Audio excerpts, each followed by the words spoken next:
Assalamualaikum warahmatullahi wabarakatuh. Perkenalkan, kami dari kelompok 2 kelas akuntansi A1 semester 5 Fakultas Ekonomi Universitas Wahid Hasyim Semarang ingin mempresentasikan hasil diskusi kami mata kuliah Sistem Pengendalian Manajemen bab 12 tentang penggunaan pengendalian hasil keuangan dengan adanya faktor-faktor yang tidak dapat dikendalikan. Berikut adalah nama anggota dari kelompok 2. Yang pertama ada saya sendiri, yaitu Fasiharin Kaulika Ulma dengan NIM 1810102104. Kemudian ada rekan saya Hasna Lutfiah dengan NIM 1810102105. Kemudian ada Audi Alifa Yuda dengan NIM 1810102129. Kemudian ada Andrian Rahmanda Salim dengan NIM 1810102131. Kemudian ada Sri Mutiani dengan NIM 1810102156. Yang terakhir rekan saya ada Sarifatul Khairunisa dengan NIM 1810102158. Dan slide selanjutnya akan saya serahkan kepada teman saya Andrian Rahmanda Salim. Yang pertama, di sini saya akan membahas tentang prinsip pengendalian. Prinsip pengendalian menyatakan bahwa karyawan seharusnya bertanggung jawab atas apa yang mereka kendalikan. Pengukuran bisa dikendalikan seluruhnya oleh karyawan jika dipengaruhi oleh tindakannya itu.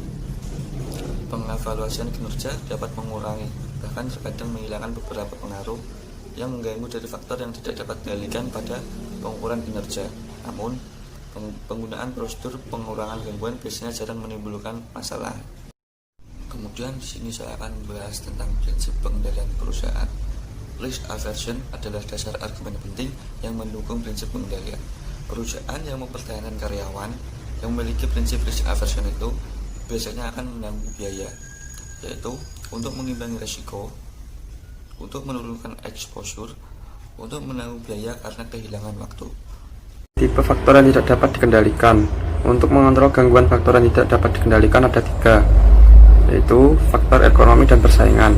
Hasil pengukuran yang penting laba dipengaruhi oleh beberapa faktor yang berubah, misalnya permintaan konsumen, harga produk atau jasa, dan biaya untuk melakukan bisnis.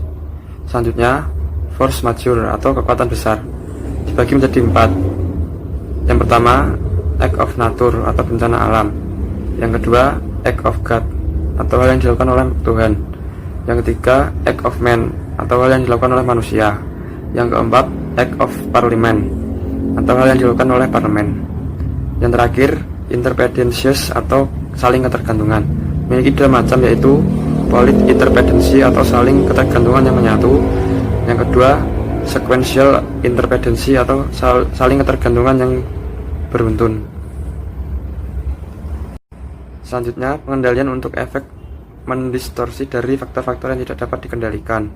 Yang pertama, sebelum periode pengukuran dimulai, mereka dapat menentukan hasil pengukuran dengan hanya memasukkan item yang tidak dapat dikendalikan karyawan. Yang kedua, manajer dapat mengurangi beberapa efek yang mendistorsi dari beberapa faktor yang tidak dapat dikendalikan dengan menggunakan 2 pendekatan komplementer. Yang terakhir, setelah periode pengukuran berakhir, maka dapat menghitung dan menyesuaikan pengaruh dari semua faktor yang tidak dapat dikendalikan. Selanjutnya yaitu pengendalian untuk faktor-faktor yang tidak dapat dikendalikan sebelum periode pengukuran.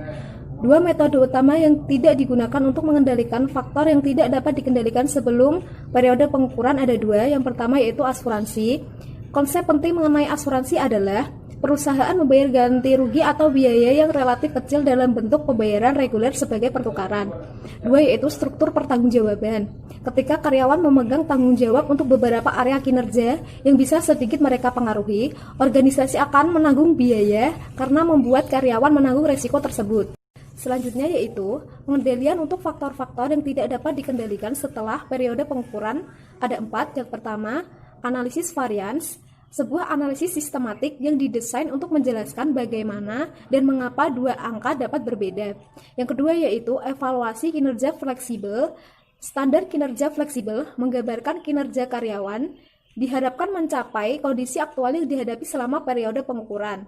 Yang ketiga yaitu evaluasi kinerja relatif, bahwa karyawan dievaluasi bukan dalam tingkatan mutlak dari hasil yang mereka dapatkan, tetapi dalam hasil yang relatif dengan yang lain atau dengan hasil yang diperoleh pesaing luar yang paling dekat.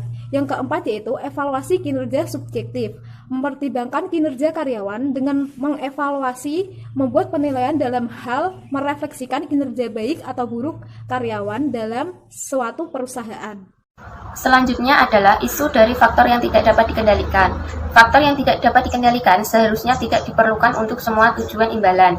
Pengevaluasian mungkin akan memaafkan ketika mempertimbangkan keputusan sebagai referensi. Seorang pengevaluasi mungkin akan memaafkan ketika mempertimbangkan isu kompetensi, khususnya bonus. Slide selanjutnya yaitu kesimpulan.